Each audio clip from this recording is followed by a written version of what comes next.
अगर आपको एक बार फिर से अपनी ज़िंदगी को जीने का मौका मिले तो रूपलेखा चौहान जी दोबारा क्या बनना चाहेंगे? रूपलेखा चौहान, इसी फॉर्म में, इसी प्रोफेशन में? आई एम वेरी हैप्पी दिस। नमस्कार, मैं संजय सिन्हा। बातों बातों की आज की श्रृंखला में मैं आपको जिस शख्सियत से मिलाने जा रहा हूं, उनकी बहुत सारी खूबियां हैं, बहुत सारी खासियत है जिनकी चर्चा मैं करूंगा, पर आपको बताना चाहता हूं कि वो पेशे से डॉक्टर हैं, बेहद ज़हीन, बहुत मतलब कहें कि मंझे हुए हाथ की मालकिन रही हैं वो, और उन्होंने जबलपुर में बहुत लंबे समय तक प्रैक्टिस की है। वो मेडिकल कॉलेज में डीन रही हैं और नाम है रूपलेखा चौहान। तो हम लोग बातचीत शुरू करते हैं और पूछते हैं कि इनकी क्या क्या खासियत है। मैं तो जानता हूं, मैं चाहता हूं कि आप भी रूबरू हों उनकी इस खासियत से, इन खूबियों से। रूपलेखा जी, नमस्कार। नमस्ते। आप बहुत मतलब मंझे हुई डॉक्टर हैं। जबलपुर में मैंने जितने भी लोगों से बातचीत, आपके बारे में कभी चर्चा हुई तो हमेशा यही चर्चा हुई है कि एक बेहतरीन डॉक्टर है, शानदार इंसान है और बहुत सारी खासियत, सब पे मैं चर्चा करूँगा। आपने मेडिकल को ही अपना प्रोफेशन क्यों चुना था? मेडिकल का प्रोफेशन चॉइस से नहीं चुना। एक्चुअली क्या होता है, जब सिलेक्शन सब्जेक्ट का होता है, हम लोग बहुत छोटे होते हैं, 10वीं 12वीं में पहुँचते इतनी बुद्धि नहीं होती कि हम एग्जैक्टली करना क्या चाहते हैं। अब जैसे यहाँ पर आए, पढ़ो पढ़ो, पढ़ने को कहा, पढ़ते पढ़ते नंबर इतने ऐसा में करे तो बहुत होशियार है, स्कूल की लड़की सबसे अच्छी, ये तो मेडिकल में जाएगी, और ऐसा करते करते मेडिकल में पहुंच गए। प्री मेडिकल टेस्ट में सिलेक्शन हुआ, उसमें मेडिकल पहुंच गए। मेडिकल में भी बहुत अच्छी लाइफ रही, very wonderful life, because I love my life as a medical student and as a doctor thoroughly. तो उसमें भी बहुत एन्जॉयमेंट था। पर वो पढ़ते पढ़ते जब मैं reach final year, then I realised कि मैं जब पढ़ती थी तो मुझे सर्जरी बहुत अच्छा लगता था और मैं सोचती थी कि मैं सर्जन बनूंगी। तो मैं इमेजिन जब किताब पढ़ती, बेलियन लग के बुक होती थी हम लोगों की, that was a favourite textbook, उसको पढ़ते पढ़ते मुझे लगता था कि I am a surgeon, I to imagine myself and that daydream went on.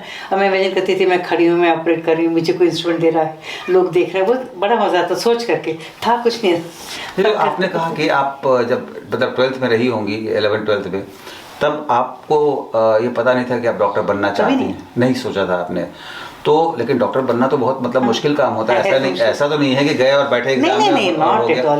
Definitely आपने बहुत प्रिपरेशन की होगी, बहुत तैयारी की होगी, और बहुत नोबल प्रोफेशन है ये। तो मतलब घर वाले चाहते थे कि आप डॉक्टर बने, या मतलब सोशल, शायद उनको भी इतना कुछ नहीं था। वो उस जमाने में दो, अभी भी हिंदुस्तान में अगर देखें आप तो पीपल वांट टू बिकम, अगर मैथ्स लिया तो इंजीनियर बन चाहते हैं, बायो लिया तो डॉक्टर बन, दो ही चीज़ें। इसके अलावा तीसरे रास्ते में आमतौर पे everybody's eyes are close to other options.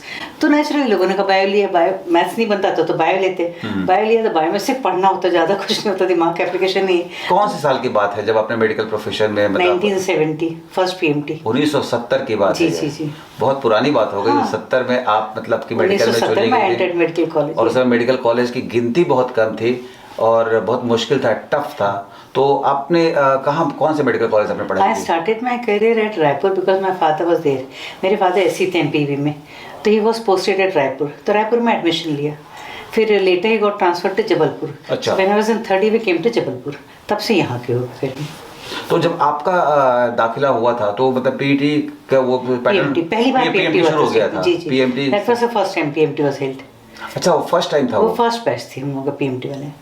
वाह, फर्स्ट बैच में आपका सिलेक्शन हुआ था। और उससे पहले क्या मेथड था? उसके पहले परसेंटेज बेसिस पे होता था, मतलब जो anybody ranking above 60% was screened and selected, तब ऐसा होता था। हमारे टाइम से PMT स्टार्ट हुआ था। तो आपको लगा कि मतलब अब इसमें हो गया है तो पढ़ाई कर लेते हैं, डॉक्टर बन जाते हैं? ऑब्वियस। आपने किस फील्ड को चुना? मेडिकल में कौन सा field? Surgery. My passion was surgery. पर सर्जरी मुझे ऐसा लगा कि my life will be restricted, क्योंकि अगर आप डॉक्टर्स को देखें, 4 डॉक्टर खड़े हैं, 3 मेल डॉक्टर, एक लेडी डॉक्टर, तो पेशेंट सबसे पहले सर्जन सोच के मेल डॉक्टर के पास जाएगा, सर नमस्ते, और आपको सर छोटी मोटी चीज़ है। तो मुझे लगा मैं से बिलिटी होकर नहीं जीना चाहती। I thought that I must have my own field where I am the queen of my field. I don't want anybody to be bossing me like that. तो मुझे लगा छोड़ो surgery, I went to gynae. तो gynae में दूसरा एक और चीज़ थी कि सर्जरी का तो था ही था, साथ में we were a group of friends, all girls, तो हमें लगा फ्रीडम बहुत रहेगा, हंसने बोलने की कोई रेस्ट्रिक्शन नहीं। तो मुझे लगा लेट मी टेक गायनी। दूसरा फिर life long you are subjected to only one gender, that is ladies. I love that part, so I choose gynae then. अच्छा, मतलब सर्जरी छोड़कर फिर आपने गायनी की तरफ मूव किया। सर्जरी मुझे पसंद था, पर सर्जरी तो यहाँ पे भी होती, गायनी में भी होती। All this not total surgery, but anyway a lot of it surgery only. तो आपने MBBS किया, उसके आगे भी कोई पढ़ाई? MS MS किया आपने। जी। तो मतलब अब जो है बहुत स्पेशलाइज्ड डॉक्टर होते हैं अपने फील्ड में, कि एकदम छोटी छोटी चीज़ों को बहुत स्पेशलाइजेशन में जाते हैं। आपके समय में तो मैंने ऐसा सुना है, मैंने भी देखा है कि लोग MBBS कर लिए, डॉक्टर हो गए और वो मतलब मास्टर ऑफ ऑल हैं, सब सारी बीमारियों का इलाज करते हैं। तो नहीं, MBBS में एक्चुअली MBBS की ट्रेनिंग इसीलिए होती है because you are taught about all the subjects in small. But if you want to practise as anything you can do that. अब वो ऐसा हो गया, ज़माना ऐसा आ गया है कि आपको स्पेशलाइजेशन पे आपकी वैल्यू नहीं है, स्पेशलाइजेशन के ऊपर सुपर स्पेशलाइजेशन आते हैं। तो we are from that era जब specialisation was fair enough. Gynae मेम्स का मतलब you could do everything from infertility to oncology, everything. अब ऐसा हो गया कि ऑन्कोलॉजिस्ट ला के, इनफर्टिलिटी स्पेशलिस्ट, IVF स्पेशलिस्ट अलग आ गए, ऐसी चीज़ें। एक कॉस्मेटिक गायनिकोलॉजी आ गई। ये सब छोटी छोटी ब्रांचेस, सबका मेन ब्रांचेस हैं। But basically after doing MS in gynae, because I was teaching in medical college, so I used to teach every aspect of it, right from embryology to gynec anatomy to obstetrics and gynecology, surgery of all kinds, plastic surgery in gynae, everything we did with lot of passion and तो commotion. आपने पढ़ाया है, मतलब बहुत सारे जो doctor 40 होंगे अभी, हाँ, 37 वो years. सब आपके मतलब 37 साल से पढ़ा है मेडिकल तो कॉलेज। जितने जूनियर डॉक्टर जबलपुर में या कहीं आसपास होंगे, बहुत सारे मेरे बहुत सारे वो आपके पढ़ाए हुए बच्चे हैं। तो बड़ा बहुत अच्छा सारे। लगता होगा आपको कि आप Very, very खुद fulfilling। डॉक्टर बनी, आपने बहुत सारे लोगों को डॉक्टर बना दिया। Exactly। और ये रूपरेखा जी सबसे नोबेल प्रोफेशन है in my opinion. This is मतलब ये सेवा का जो भाव है, क्षेत्र है, उसमें सबसे कीमती प्रोफेशन है ये। There's no doubt about it। मतलब आप बैंक में नौकरी करती, कुछ और करती तो भी कर सकती थी, पर ये जो है सो मतलब हम लोग ईश्वर का दर्जा देते हैं एक डॉक्टर को, ऐसा मानते हैं। ईश्वर जैसा तो नहीं, लेकिन हाँ, ईश्वर के की कृपा से हम लोग सफल होते नहीं, हैं। और इन मेडिकल एजुकेशन, इन मेडिकल प्रोफेशन, टीचिंग जब साथ में जुड़ जाता है, teaching in medical college and being doctor gynaecologist, मुझे लगता है it's a combination of best of the two subjects, devotion in every respect for the students and for the patients. So that makes you a very and comfortable, gives you a very comfortable position and very rewarding as well. बहुत अच्छा लगता है। 1970 में आपने जब MBBS में admission हुआ आपका, तो आपने पढ़ाई की, डॉक्टर बनी, और आज आप अभी भी प्रैक्टिस करती हैं, जी। अभी भी आप लोगों को देखती हैं, मरीजों को देखती हैं। आपको रिटायरमेंट कितने साल हो गए? 5 साल। 5 साल।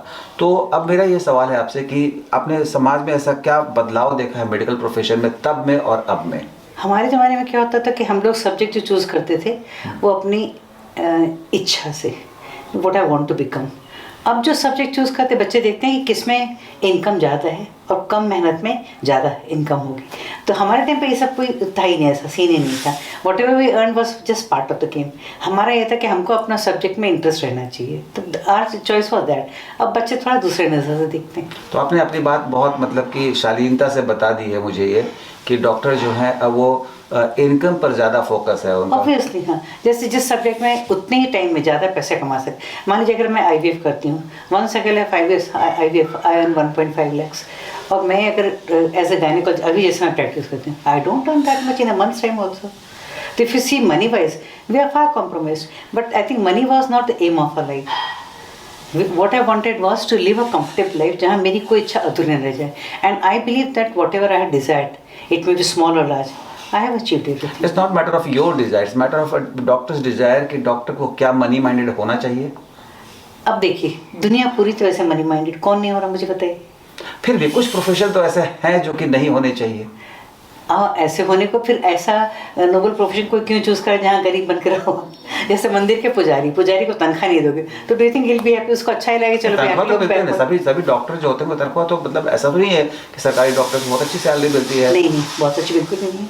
मैं आपको बता रही हूँ क्या होता है कि डॉक्टर को जैसे क्लास में डाल दिया है, सर्विस कैटेगरी से क्लास 1 क्लास 2।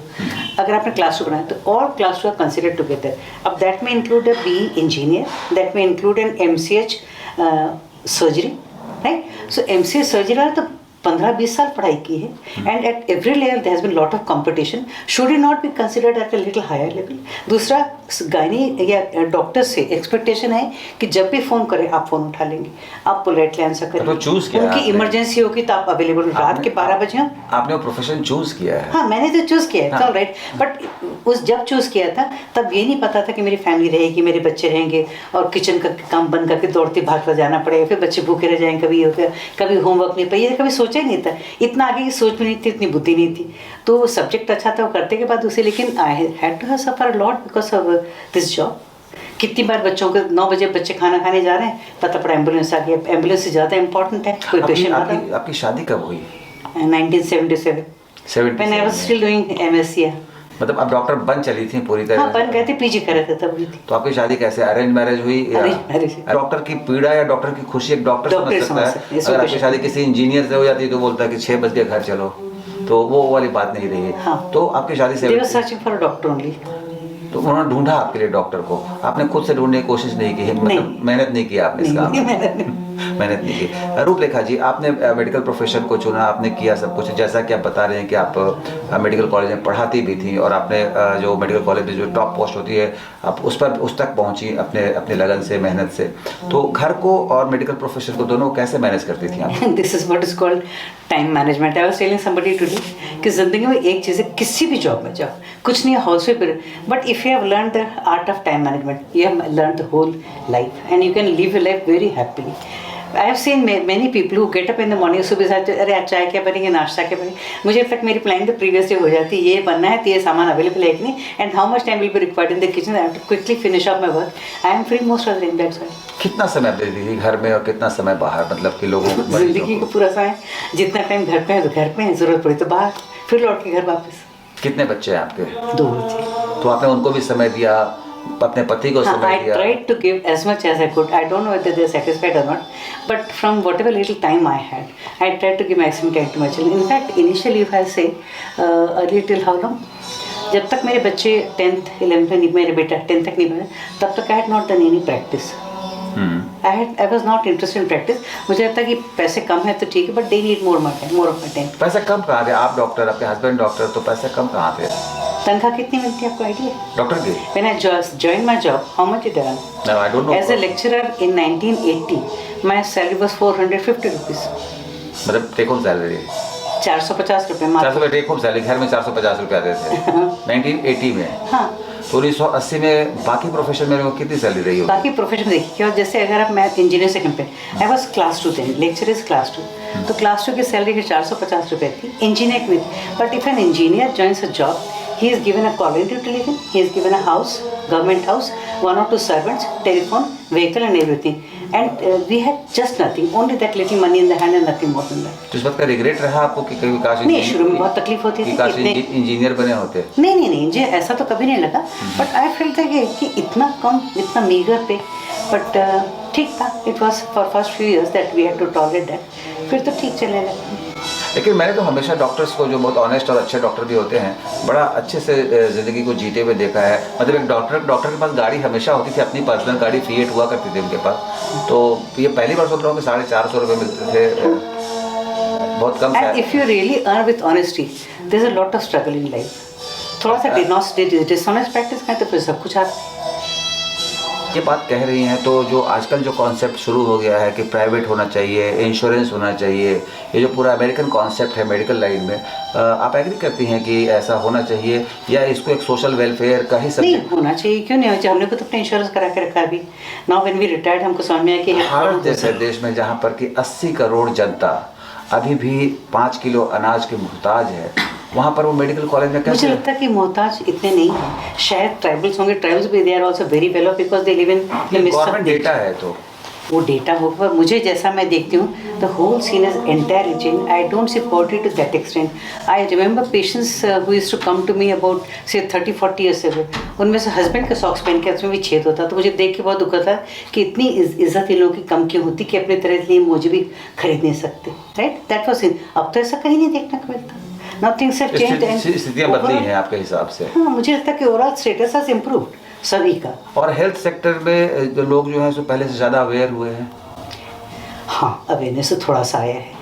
आपको लगता है कि जो ग्रुप ऑफ पीपल हैं, जो लोग हैं, उनमें डॉक्टर्स पर्याप्त हैं लोगों के हिसाब से? डॉक्टर्स पर्याप्त हैं, पर वो है कि जहाँ ज़रूरत है वहाँ पहुँचना बड़ा मुश्किल है।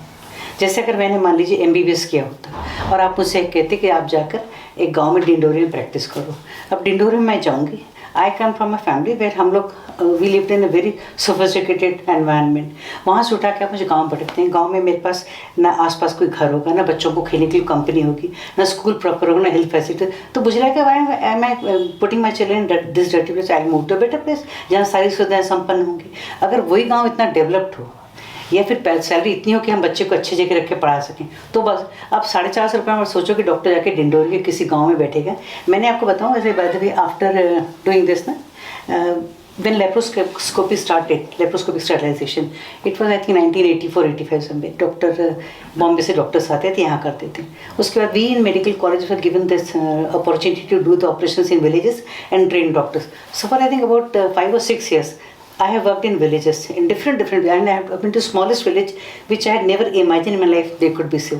वहाँ जाके मैंने ऑपरेशंस किए हैं, तब मुझे समझ में आया कि वहाँ बहुत ज़्यादा दुर्दशा थी इंसान की। अब वैसा नहीं रह गया। लेकिन एक प्लेस है मंडला के आगे, मवई में एक बार 1987-88 में I had gone for an operation. I reached in the day time, शाम को शायद 5 बजे करीब पहुँचे थे हम लोग। मवई मतलब यहाँ से डिंडोरी जाना एक टास्क, वहाँ से फिर अंदर मवई 35-40 किलोमीटर्स। वहाँ पहुँचे तो वहाँ जाकर के जैसे उन्होंने देखा that was the first camp of that place, हम लोग पहुँचे और वहाँ इतनी खुशी हुई डॉक्टर को, उसने जाके खूब तालियां वालियाँ बजाई और जल्दी जल्दी लाइट वेट अरेंज किया। बस उसने इतने कनेक्शंस ले लिए कि पूरी बिजली ख़त्म हो गई, मतलब उसकी इलेक्ट्रिसिटी चली गई। फिर वो परेशान हो गए, मैडम अब कैंप कैसे करेंगे, क्योंकि बिना इलेक्ट्रिसिटी होता नहीं। जनरेटर हमारे पास एक गाड़ी में होता था होंडा का, वो जनरेटर निकाला लगाया, फिर उसने ज़्यादा ड्रॉ कर लिए तो जनरेटर भी फ्यूज़ हो गया। नहीं मैं लेफ्ट नथिंग। और गाँव के जितने पेशेंट्स थे उनको देख के मुझे इतना दुख हुआ। It was the coldest night I have never experience such a bitter cold कि मैं स्वेटर और कोट पहनी थी, ऊपर से शॉल ओढ़ी थी, and I was given 2 or 3 quilts to wear. Yet the patients हुआ देयर, उनके पास एक साड़ी, किसी के पास ब्लाउज सकती क्रीम कलर की मैनेज रंग की साड़ी, उनके बच्चे में किसी के पास शर्ट, किसी के पास अंडरवेयर। ऐसे बच्चे ऐसे हाथ में खड़े 60 औरतें। मुझे इतना दुख हुआ कि भगवान इतनी डिस्पैरिटी क्यों थी। कम से कम उनको कपड़े तो पूरे देते पहनने के लिए। वो बेचारे ठंड में बाहर खड़े खड़े वो नाराज़ होकर बोले सब खटारा मशीनें, कहाँ के डॉक्टर, हम नहीं कराएंगे, हम जाएंगे। और डॉक्टर बेचारा रोने लगा। डॉक्टर था मेरा स्टूडेंट डॉक्टर मंडल। तो मंडल स्टार्टेड, मैंने कहा क्या हुआ मंडल? तो बोला मैडम मैं आपको ही पढ़ाई हूँ, लेकिन देखिए अगर ये कैंप फेल हो गया तो मेरा CR खराब जाएगा, प्रमोशन खत्म हो जाएगा। तो मैंने कहा तुम्हें गाँव में पढ़े काय को, जाओ कहीं और प्रैक्टिस करो। तो बोला कलकत्ता में मेरे इन-लॉज हैं, वो मेरे को बोले नर्सिंग होम ज्वाइन कर रहे। तो मैंने कहा चले जाओ। तो बोला मैडम अपना खुद का ज़मीन कुछ नहीं, जब वहाँ चलो। मैंने कहा बड़ा खुददार इंसान। तो मैंने कहा चलो ठीक है। फिर अल्टीमेटली वायरलेस स्टेशन से, ये पुलिस स्टेशन से वायरलेस का मंगाया है, वो भी ख़राब हुआ। फिर गाड़ी भेजी मंडला, वहाँ से रात में 2:30-3 बजे एक जनरेटर है, वो भी मतलब कंसिक्यूटिव 3 जनरेटर्स फेल्ड। फिर पेशेंट तो इतने नाराज़ हुए कि 60 में से शायद 44 पेशेंट बचे नेक्स्ट डे तक। फिर मुझे बहुत दुख, मैंने कब क्या करें, कोई स्कोप नहीं था लाइट का। तो बाहर बहुत सारे तमाशबीन लोग आए थे देखने, कैंप लगता था, कोई मोटरसाइकिल वाला सब खड़े होकर देख रहे हैं। तो मैंने एक से कहा कि मैंने कहा तुम एक काम करो, अपना मोटरसाइकिल का रियर व्यू मिरर होता, मैंने कहा खोल के तो उसने दे दिया। बोला क्या कहा? मैंने कहा तुम दो तो से, मुझे इतना ब्राइट लाइट उसको अंदर रिफ्लेक्ट करेंगे तो अंदर आ जाएगा। ऐसी ओपन विंडोज़ होती थी, तो वो लाइट को अंदर रिफ्लेक्ट किया ओटी के अंदर। और एक चश्मे वाले आदमी से कहा तुम चश्मा दे, तो उसने चश्मा दी। उस चश्मे से उस लाइट को फोकस किया एक पॉइंट के ऊपर, a very bright light came. फिर वो लेप्रोस्कोप में केबल होती है विच इज़ 1.5 मीटर लॉन्ग। तो मैंने एक आदमी से कहा कि हम लेप्रोस्कोप में केबल का एक एंड लगाएं, जो लाइट की फाइबर ऑप्टिक केबल होती है। मैंने कहा दूसरे एंड को तुम इस पॉइंट पे फोकस करके बैठो, बस बिल्कुल नहीं हिलना नहीं। तो उसने कहा ठीक है। वो आदमी को बैठा लिया, वो लाइट उस पॉइंट पे फोकस करके बैठा। इतना ब्राइट लाइट अंदर है, मैं आपको बता नहीं सकती। आपको पता है ये जो बात आप बता रही हैं ये बहुत बाद में, मतलब तो पहले की बात बता रही हैं। अभी एक फिल्म आई थी 3 इडियट्स। हाँ मालूम है। उसमें उसको मतलब आपने डिस्कस किया हो, किसी चर्चा की हो और उन्होंने कॉपी कर लिया हो? नहीं मैं आपको बताती, उसकी बात भी बताऊँ 3 इडियट्स की। तो क्या हुआ कि दैट ऑपरेशन, मैंने उन लोगों से पूछा, मैंने कहा देखो मैं ये इनोवेशन कर रही हूँ, अगर तुमको रिस्क लेने को तैयार हो तो आ जाओ। So all of them agreed. 44 patients are operated और उनमें से 43 का फॉलोअप था, दे वर ऑल सक्सेसफुल।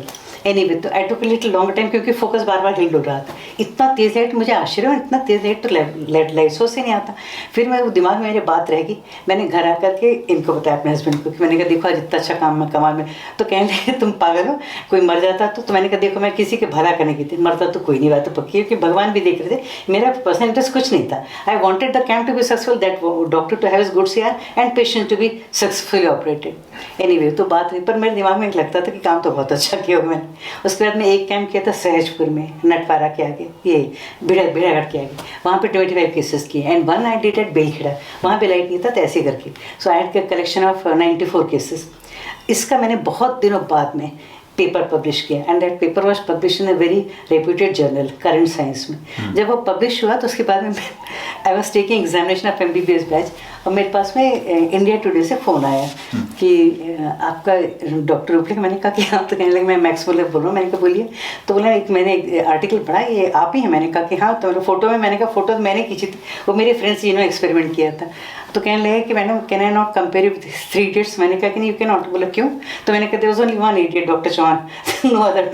तो मैंने कहा this if you make a new film it is 1 idiot, then I am the one. तो आइडिया आपके मन में आया कैसे, मतलब इनोवेटिव इसलिए क्या है कि है? बचपन में जब छोटे थे तो हम लोग अपने फादर के डेस्क में से एक लेंस लेके जाते थे, कॉन्वेक्स लेंस होता था, और कॉन्वेक्स लेंस से पॉइंट पे फोकस करते थे और फोकस करके अपना नाम लिख करके उसको जलाते थे। बहुत मजा आता था। तो मैं बताता है जिस चीज़ से कोई चीज़ बर्न हो सकती, पेपर बर्न हो, मैं that means energy produce must to है। फिर यहाँ आके RDBV में जाके एक्सपेरिमेंट किया था मैंने। डॉक्टर क्या नाम था उनका, राम रखियानिक हैं, और एक मेरी फ्रेंड है मिसेस मालशिया, इनके साथ एक्सपेरिमेंट किया, calculated and he found out that the energy produce by this is much more than what is given by light source. वो पूरा कोट करके मैंने उसमें छाप निकाला था आर्टिकल, वो तब पब्लिश हुआ था वो। और आपके मतलब आपके जब आप मेडिकल कॉलेज में पढ़ती थी और फिर आप जब डॉक्टर बन गई, तो कोई ऐसी घटना जो आपको बहुत, जैसे आपने ये वाली बात बताई, जो बहुत रोचक लगी हो और आपकी लाइफ में बिल्कुल चेंजिंग गेम चेंजिंग रहा हो? रोचक तो ऐसा था कि मैंने आपको बताया जब मैं फाइनल में पढ़ती तभी मैं अपने आप को इमेजिन करती, I was never a surgeon but I imagine that I am a surgeon. तो मैं वॉज इन इंटर्नशिप और I in my life had been very sincere. लोग इंटर्नशिप में घर बैठ के ताश खेलते, मैं पूरा कॉलेज जाके 4-6 घंटे पूरा काम करके आती थी। कई बार बच्चे लोग कहते थे कि मैडम फिर से ड्रेसिंग कर दो, दीदी फिर से ड्रेसिंग कर दो। मुझे लगता है छोटे छोटे बच्चे, उनका करते करते 4-5 बच जाते थे। घर में कोई जिम्मेदारी थी नहीं, हमारे पास मम्मी थी, सर्विस वगैरह में कोई प्रॉब्लम नहीं थी। तो ऐसे come quite late from college finishing all the work. ऐसे में एक हमसे सीनियर बैच की डॉक्टर थी, she was house surgeon, she came in labour, delivery के लिए आई। तो हमारा ऑब्जर्वेशन तब तक ऐसा था कि जितने डॉक्टर्स आते सबका सीजर होता है। मैंने ऐसे अपनी फ्रेंड से कहा कि देख ये आई हैं, इनका सीजर हो, और मैंने कहा काश ऐसा हो कि आज कुछ ऐसी करे सो एम्बुलेंस ना चले, फ़ोन ना लगे, कोई ना आए, तो मैंने कहा मैं तो इनका सीजर कर सकती हूँ। तो उसने मेरे से कहा तू कर लेगी? मैंने कहा हाँ, क्यों नहीं कर लूँगी। उसने कहा क्यों? मैंने कितनी बार सीज़र देखा तो अपन कर नहीं सकते। अब मेरी बेवकूफ़ फ्रेंड ने जाकर ये बात उस सीने को बता दी कि जयंती थी वो रूपा के लिए ऐसा कही। तो उन्होंने बोला कि मैंने बोलती तुम क्या समझते, हम कितने गिरे हुए जब तुमसे ऑपरेशन करा। मैंने कहा क्या समझते मुझे नहीं मालूम, लेकिन मैं अपने आप को जो समझती हूँ वो हूँ मैं। तो मैंने कहा what you under think of me is your choice but I know that I can do it. तो मैंने ऐसा कहा, मैंने कहा कर थोड़ी रही हूँ, इट्स माई इमेजिनेशन। उसने आके बता दिया तो नाराज़ हो बात दूसरी, but it I can always do it. Doctor के भी ईगो हैसल्स होते हैं? हाँ क्यों नहीं, तुम्हारा बहुत ही I am very used person, मतलब वेरी यूज्ड। कोई डॉक्टर जो है किसी से हम दिखला रहे हैं और हमने दूसरे डॉक्टर का रेफरेंस ले लिया अगर, तो डॉक्टर थोड़ा गुस्सा हो जाते हैं, नाराज हो जाते हैं। देखिए मैं यही कहती हूँ लोगों से कि अगर भगवान पर जाते हैं तो हम पूरी भगवान से प्रार्थना करते हैं, बोलते भगवान ये कर दो, ये आप कर पाओगे कि नहीं। तो भगवान को लगे कि काम कर, भगवान बोले गेट आउट, दूसरा आ जाएगा। अच्छा ऐसे अगर जब फुल फेथ से जाए तो याद है। मेरे मन में बहुत हमेशा यह सवाल रहता है कि हमें से किसी ने भी भगवान को नहीं देखा है, तो जो लोग कम पढ़े लिखे होते हैं, जिनका कोई मतलब भरोसा ही भगवान होते हैं उनके लिए, उम्मीद की किरण होते हैं, तो आप एक मेडिकल प्रोफेशन में रही, मतलब डॉक्टर हैं, साइंस के स्टूडेंट रहीं, अच्छे स्टूडेंट रहीं, डू यू बिलीव कि सब कुछ भगवान संचालित करते हैं? बिल्कुल। हाँ, इसका आधार क्या होता है? I totally believe. As science student आपको क्यों ऐसा लगता है? क्योंकि मुझे लगता है कि अगर भगवान की कृपा नहीं होगी मुझ पर तो मेरा किया हुआ केस बिगड़ जाएगा। I have seen the worst of the worst cases come out so well. It is only because every day I used to pray for thing भगवान मेरा से जो हो सब अच्छा हुआ। कुछ गलतियाँ कहीं हुई होंगी, कुछ मिस्टेक्स होती हैं, पर by and large it is only because of his blessings on me that I am what I am today. मतलब ये सारा कुछ जो है सो आपको लगता है? मैं बताती हूँ ना, टेलर और डॉक्टर में यही फ़र्क होता है। जब टेलर, मुझे लगता है टेलर को I should give higher mark, क्योंकि उस सूट की कॉलर बनाए तो 1 मिलीमीटर इधर उधर नहीं होता है ना। डॉक्टर हम थोड़ा बहुत ही टेढ़ा मारा होता था, हमारे ऊपर हीलिंग पावर ऊपर वाली की, क्या हील करके देते वो उनका आप कह नहीं सकते कि कभी कटा था 7 दिन पहले। पेशेंट खाते पीते घूमते बढ़िया होकर चले जाते हैं, कौन करता है, सब करता है। तो I believe that it's only his blessing. आपकी लाइफ में कोई वर्स्ट एक्सपीरियंस जब आप मेडिकल प्रोफेशन में रहीं उस दौरान? some patient dies, when you try to do your best yet if you lose a life, उससे खराब कोई एक्सपीरियंस नहीं होता। और वो एक ऐसी चीज़ होती है जो इतना मेमोरी को हॉन्ट करती है, इतना दुख होता है, कभी कभी लगता है कि छोड़ दो प्रोफेशन, पर फिर एक आध सक्सेसफुल केस आता है, फिर आप उसको भूलने की कोशिश करते हैं। पर वो इंजरी इज लास्टिंग इंजरी, बहुत तकलीफ होती है। कोई किसी को सक्सेस नहीं मिलता किसी केस में, तब बहुत तकलीफ होती है। बहुत ऐसी कोई घटना आपकी ज़िंदगी में है? एक पेशेंट थी हमारी, याद है, she came to hospital and she was a case of eclampsia. Eclampsia मतलब प्रेगनेंसी में ब्लड प्रेशर कारण फिट्स आ जाते हैं पेशेंट को। उसको उससे ठीक ठाक किया, उस जमाने जो ट्रीटमेंट है बेस्ट देकर के ठीक किया। She stayed with us for almost a month. जब वो जाने को लगी तो शी वॉज वेरी एनिमिक। तो मैंने कहा उसको आयरन लिख के दोगे, कितनी गोलियाँ, यहाँ से 30 गोली मिलेंगी, बाकी बेचारी खरीद, गरीब पेशेंट थी। तो मैंने अपने जूनियर डॉक्टर से कहा कि एक काम करो, उसको जाने के पहले टोटल डोज आयरन का इंजेक्शन लगा दो, घर जाके बी कॉम्प्लेक्स लगी तो आयरन बिल्डअप हो जाएगी। उसने कहा ठीक है। मेरी जो स्टूडेंट थी बहुत स्मार्ट, अच्छी लड़की थी वो, उसको बोल करके मैं घर पहुंची, घर आके गाड़ी पार्क करी, उसका फ़ोन आया कि मैंने उस पेशेंट को टेस्ट डोज लगाया था एंड शी डाइड। मुझे इतना दुख, मैंने कहा काश वो ना देती तो पेशेंट बच गई होती। मतलब पेशेंट का हस्बैंड उसको जिंदा लेकर आया तो उसकी डेड बॉडी, उसको कितनी तकलीफ हुई होगी जाने। तो कभी कभी ऐसी इतनी दुखद होती है घटनाएं कि मैं आपको बता नहीं सकती। And I think this should never happen in doctor's life. I was to take periods. Periods मुझे बहुत अच्छा लगता था। छोटे बच्चे इतने इनोसेंट होते हैं कि मुझे लगता है ये सब्जेक्ट बहुत अच्छा है लेने के लिए, और उनके साथ इतना इंसान बन जाता है कि आपको समय की कीमत ही नहीं पता होती कब कितने बज गए। पर वो क्या होता था, जैसे राउंड लेते थे इंटर्नशिप में, तो कहते ये बच्चे को इंडियन चाइल्डहुड सीरोसिस, ये 5 साल की एज मर जाए, तो बोलते इतना भोला बच्चा ये मर जाएगा। फिर बोलते इसको कैंसर हो गया है, इसको इडियोपैथिक थ्रोम्बोसाइटिन पेपुर है, ऐसे कुछ किसी को थैलेसीमिया है। तो लगता था इनकी लाइफ क्या है। फिर मतलब इनको बच्चों को मरता मैं नहीं देख सकती। तो मैंने सोचा कि ये ब्रांच नहीं लेना चाहिए, इसमें दुख ज़्यादा होगा, सुख कम मिलेगा। तो I left paediatrics and came to gynae, that's why.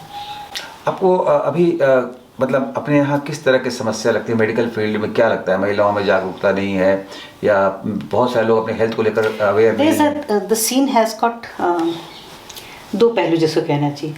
Medical college में पेशेंट देखते तो वो होते थे बहुत डिप्राइव क्लास के, क्योंकि जिसको कहीं ट्रीटमेंट नहीं मिलता है, जो थोड़ा बहुत डिफिकल्ट होता है, जहाँ ज़्यादा कॉम्प्लिकेशन, वो सब मेडिकल आ जाते थे। तो उनका सबसे पहला काम होता था कि उनको पहले समझाओ बुझाओ बहुत बार, फिर उनका एनीमिया करेक्ट कर, उसके बाद ऑपरेशन होते थे। तो एक महीना 20-20 दिन पेशेंट रह जाते थे। यहाँ प्राइवेट में ऐसा बिल्कुल भी नहीं है।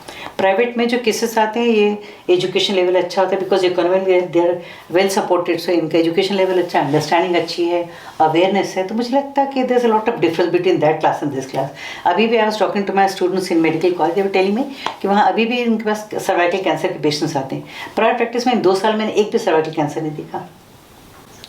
तो diseases of the poor are very common in medical college and the level of anaemia is too high. यहाँ पर वैसा सब कुछ नहीं होता।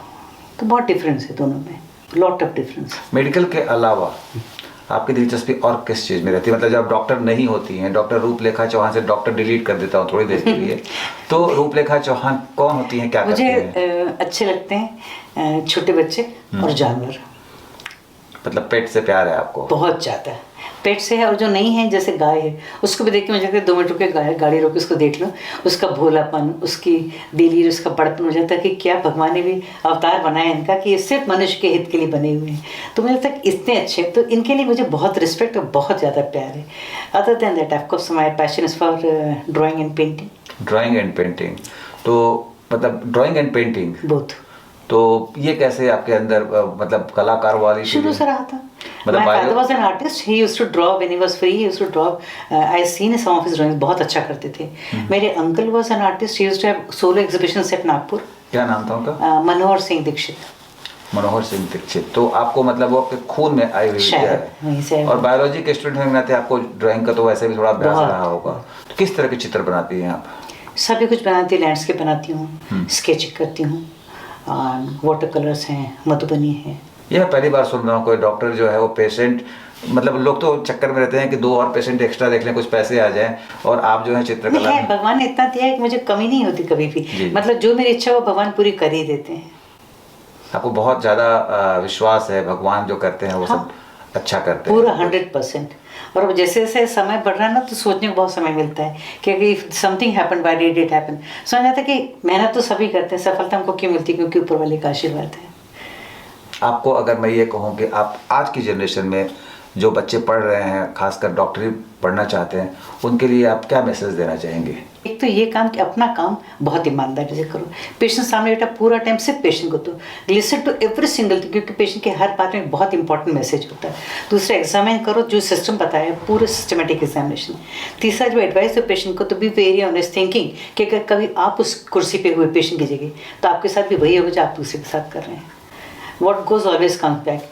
दूसरा, किसी के इसमें प्रलोभन में नहीं आना चाहिए। जैसे कोई कहे कि फलां चीज़ लिख दीजिए, कोई कंपनी वाला कहे हमारा प्रोडक्ट लिख दीजिए तो आपको ये दे देंगे, तो मुझे लगा कि it's wrong. If it is needed for patient I do everything, if it is not needed I never write it. वो चाहे कोई खुश हो या कोई नाराज़ हो। तो if I am honest to my patients and if I am honest to my profession, God will always be with me and he has been so with me every time. आपने एक बहुत कमाल की बात बोली, जो अभी मैंने मतलब आपने कही मुझसे, कि जो आप देते हैं वो लौट कर आता है। बिल्कुल। आप कर्मा के सिद्धांत पे यकीन करती हैं? 100%। 100%। ऐसा कोई इंसिडेंट आपकी लाइफ में जिसके चलते आप बिलीव करती हो? मैं देखिए, मैं बताऊँ, अगर ये नहीं होता, अगर मेरे पास डिसऑनेस्टी का थोड़ा पैसा होता है, तो मेरी खोई हुई चीज़ कभी लौट कर नहीं आती। आपको मैं बताती, मेरी अधिकांश चीज़ें खोती नहीं, जो खोती वो लौट कर आती हैं। We were going to Jaipur once, तो मेरे बैग में, मेरे वॉलेट में visiting card, my husband by chance आज में कि विजिटिंग कार्ड है, तो मैंने खोल के देखा। मैंने कहा मेरे पास 6 विजिटिंग कार्ड है। कहने के चलो बहुत अच्छा हो जाएगा। वहाँ गए, वो ट्रेन से उतरे, जहाँ काम से जाना था वहाँ चले। तो ट्रेन ऐसी बात हुई, तो ट्रेन किसी ने बताया था this train go to Nasirabad and come back the next day, same rack will go back to Jabalpur. वहाँ गए हम लोग, जब लौट करके आए, दिल्ली पहुँचे वहाँ से जयपुर से रात में, तब मुझे याद है कि my wallet which had contain lot of money and all the credit cards, all the important things, that is missing. फिर बहुत सोचा, तो याद है कि शायद ट्रेन में छूट गया था। तो ट्रेन में फिर सुबह my husband called some of his friends and said कि जा करके स्टेशन पे देख लो, वो इस नंबर की बोगी में, इस नंबर की बर्थ नंबर पे थे, वहाँ एक इस कलर के ब्राउन कलर का वॉलेट है क्या। आप बिलीव नहीं करेंगे, 10 बजे ट्रेन है, उसका खबर आई कि वॉलेट वहाँ मिल गया। उसमें 17,000 रुपये कैश थे and all different, everything was there. ये एक घटना घटी जिसके चलते आपकी बिलीव, ऐसी बहुत सारी घटनाएं हैं जिनके चलते आप ये बिलीव करती हैं कि जो आदमी करता, कर्म का सिद्धांत जो है। पर बहुत सारे लोग जो है, मतलब आप ये मानती हैं कि अच्छे लोग साथ अच्छा ही होता है, बुरे लोग साथ बुरा होता है? लेकिन मैंने बहुत सारे अच्छे लोगों को देखा है जिनके साथ कि थोड़ा थोड़ा बुरा भी होता है, काफ़ी बुरा नहीं होता होगा, कुछ अपने पूर्वजन्म का भी रहता है, क्योंकि आत्मा तो अलग अलग शरीर में प्रवास करती है। पूर्वजन्म में कुछ अच्छे कर्म किए तो अच्छे फल मिलेंगे, कुछ बुरा किए तो उसका फल मिलेगा। तो जो मिलता है उसको स्वीकार करना, और इस जन्म में ऐसा कर्म करो कि अगला जन्म खराब ना हो हमारा। तो आप ये भी संदेश देना चाहती हैं कि आजकल के जो स्टूडेंट्स हैं या जो लोग भी हैं, स्पेशली जो डॉक्टर्स मनी माइंडेड हो गए हैं काफ़ी, आपने कहा कि मतलब हैं लोग, तो हर फील्ड में सभी जगह होता है, सभी जगह, तो आप ये संदेश देना चाहते हैं कि अगर आप गलत करेंगे तो आपके साथ गलत होगा। You believe in that theory, बहुत मतलब 100% बिलीव करती हैं आपकी, जो कर भला तो हो भला, बिल्कुल सही, और कर बुरा तो हो बुरा। हाँ। इस सिद्धांत को आप जीती हैं। आजकल के ज़माने में नैतिक शिक्षा, जो आप बात कर रही हैं, नैतिक शिक्षा की बात है, क्या ऐसा एजुकेशन से ये पार्ट हट गया है? अब कोई नैतिक शिक्षा की बात ही नहीं करता, अब तो बच्चे पैदा होते हैं। नैतिक शिक्षा तो एक्चुअली घर से मिलती है, बाद में कौन सिखाता है किसी को। नैतिक शिक्षा जो है, जो बेसिक कैरेक्टर इंसान को फॉर्म होता है, that is formed in the home atmosphere. If my mother and my father told me that do right and if I saw them do the right thing, I will automatically follow them. जैसे मेरे father मेरे ideal होते थे, आई 100%, he was never afraid of anybody, he was a very truth loving person, और उन्होंने कभी बेईमानी का पैसा हमारे घर में आने नहीं दिया। तो हमें लगता है कि we lived a very happy life. और आज हम लोग अगर जहाँ भी चारों भाई बहन हैं, हम लोग सक्सेसफुल हैं, we are happy, it's only because of his deeds and my mother's devotion. तो हम तो इसको बिलीव, हमने प्रैक्टिकली अपनी लाइफ में देखा, क्यों नहीं करेंगे बिलीव। अगर आपको एक बार फिर से अपनी ज़िंदगी को जीने का मौका मिले, तो रूपलेखा चौहान जी दोबारा क्या बनना चाहेंगे? रूपलेखा चौहान, इसी फॉर्म में, इसी प्रोफेशन में? आई एम वेरी हैप्पी दिस। बिल्कुल, मतलब आप उस जीवन को आप मतलब पूरे अच्छे से एंजॉय किया आपने। जी, जी, और आपको लगता है कि ये जो था परफेक्ट था, सब कुछ, उसमें कोई शिकायत नहीं, कोई गिला शिकवा नहीं है। और आपको अगर मान लीजिए कि मैं 2 हाइपोथेटिकल सिचुएशन दे रहा हूँ कि आपको एक टॉप के पेंटर बनने का मौका मिले और या टॉप के डॉक्टर, तो आप कौन सा प्रोफेशन चुनना चाहेंगी? अब इस जिंदगी में तो मैं as doctor also enjoyed my life to the utmost satisfaction level. Same has happened in the field of art also. जो लड़कियां हैं जो मेडिकल में जाना चाहती हैं, या लड़कियां जो पढ़ रही हैं, उनके लिए आप कोई अपनी तरफ से संदेश देना चाहेंगे, कहना चाहेंगे कि उन्हें ये करना चाहिए ताकि वो कैसे क्वालिफाई करें? और एक्चुअली देखिए, ये अपने ऊपर डिपेंड करता है। If I am a hard working person I'll never mind going to gynae. Gynae is a subject where lot of work is required. बहुत ज़्यादा काम, लाइफ लॉन्ग काम रहता है. कभी भी, अभी जैसे कल परसों भी रोज़ ही ऑलमोस्ट एवरीडे इमरजेंसी आती, किसी भी टाइम पे आती. अब क्योंकि हमने रहते रहते हमको आदत पड़ गई कि अपने काम को कैसे स्विच ऑफ करके वहाँ करके again get back to your work. तो I enjoy it. If others don't enjoy they may take some other subject. जैसे पैथोलॉजी कुछ ब्रांचेस हैं जहाँ लड़के दिन में काम करके if they enjoy family life they can do that as well. So that choice one can make while doing MBBS only. What exactly you want to pursue. एक डॉक्टर का नाम लेने के लिए पूछूंगा आपसे, कहूंगा अगर कि आपकी लाइफ में उनका बड़ा रोल रहा हो जिनको आप अपना रोल मॉडल आई मानते हैं. प्राउडली से doctor O.P. Mishra. O.P. Mishra. He was a professor of surgery और मैंने उनकी ऑनेस्टी से हाईली इम्प्रेस्ड बाई हिम. यहाँ पे ऐसा होता था कि मेडिकल कॉलेज में किसी भी जगह इंस्टीट्यूशन में कुछ इंप्रेशन फॉर्म है, ये सबसे अच्छा लड़का है, ये लड़की बहुत अच्छी है, ये होशियार है, ये खेल में अच्छा है. यहाँ जब मैंने came from Raipur, I had no identity of my own. People did not know who I was. I was just one in the crowd. तो उस टाइम मैंने MBBS का जो एग्ज़ाम दिया था, तो MBBS एग्ज़ाम में सर ने एक क्वेश्चन पूछा था, बड़ा पिक्यूलियर सा क्वेश्चन था, कॉजेस ऑफ टर्मिनल हेमेचूरिया. अब MBBS के स्टूडेंट को हेमेचूरिया तो मालूम होता है कि यूरिन ब्लड जाता है, उसका हेमेचूरिया कहते हैं. टर्मिनल मतलब एंड में आता, वो सी कौन सी कॉजेस होंगी. अब बहुत दिमाग लगाया, सोचते सोचते आई कुड काउंट अबाउट 13 और 14 कॉजेस. मैंने सब उसके अंदर लिख डाली. कुछ सही रहेंगी, गलत रहेंगी. कुछ ऐसा होता है कि जहाँ ऐसा लग रहा था कि शायद मैं अपनी भाषा से एक्सप्रेस ना कर पाऊँ, तो मैंने हर आंसर के बाजू में छोटा सा कॉलम जोड़कर ड्राइंग बना दी थी उसकी. जैसे ट्यूबरक्लोसिस का तो उसका अल्सर बना दिया, पर स्टोन था, स्टोन ड्रॉ कर दिया. सर ने वो कॉपी ला करके अपने सर्जरी डिपार्टमेंट दिखाई, और सर्जरी डिपार्टमेंट के एक सीनियर थे हम लोगों के, वो एक बार कहीं स्टेयर से उतर रहते हैं, तो उन्होंने कहा कि इधर आओ. मैंने कहा हाँ सर बोलिए. तो उन्होंने कहा तुम रूपरेखा? मैंने कहा हाँ सर. तो बोले तुम्हारी कॉपी सर ने क्लास में लेके दिखाई. तो मैंने कहा क्यों? तो कहने लगे देखो ऐसे लिखा जाता है आंसर, कितनी अच्छी होशियार लड़की. तो मुझे लगा कि इस कॉलेज में तो कोई नहीं पूछता था, सर ने इतना पूछा, मुझे बहुत अच्छा लगा. फिर एग्ज़ाम मैंने दिया, वाइवा दिया.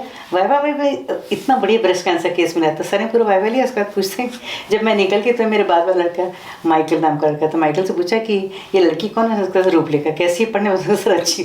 Sir gave me second highest marks in surgery.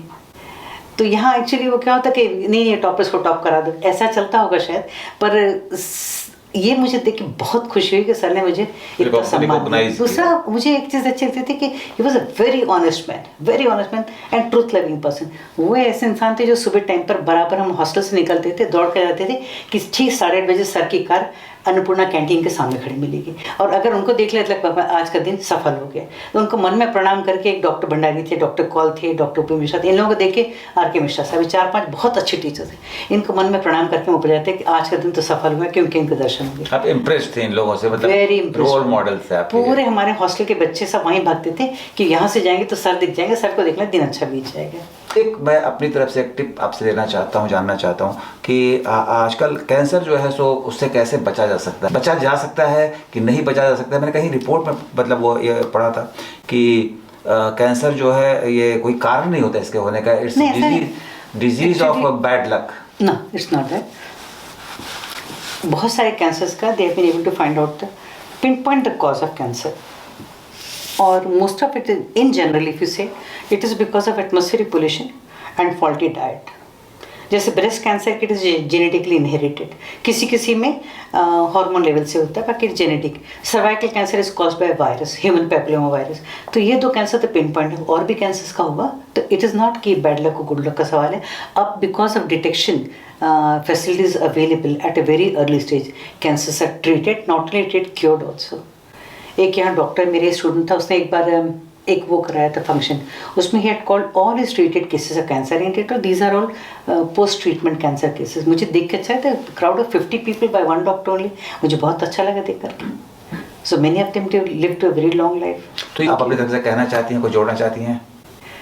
मैं क्या कहूँ, आपने सब पूछ लिया, मैंने बता दिया. कोई ऐसी बात जो आपके दिल में रह गई हो, जो आपने नहीं कही हो, मैंने ना पूछा हो? एक पेशेंट की स्टोरी है. शी वॉज यंग गर्ल, 14 साल की बच्ची थी, एंड 14 साल की उसको पीरियड स्टार्ट होने थे, लेकिन पीरियड के टाइम पर उसको बहुत पेन होता था, and she used to run fever.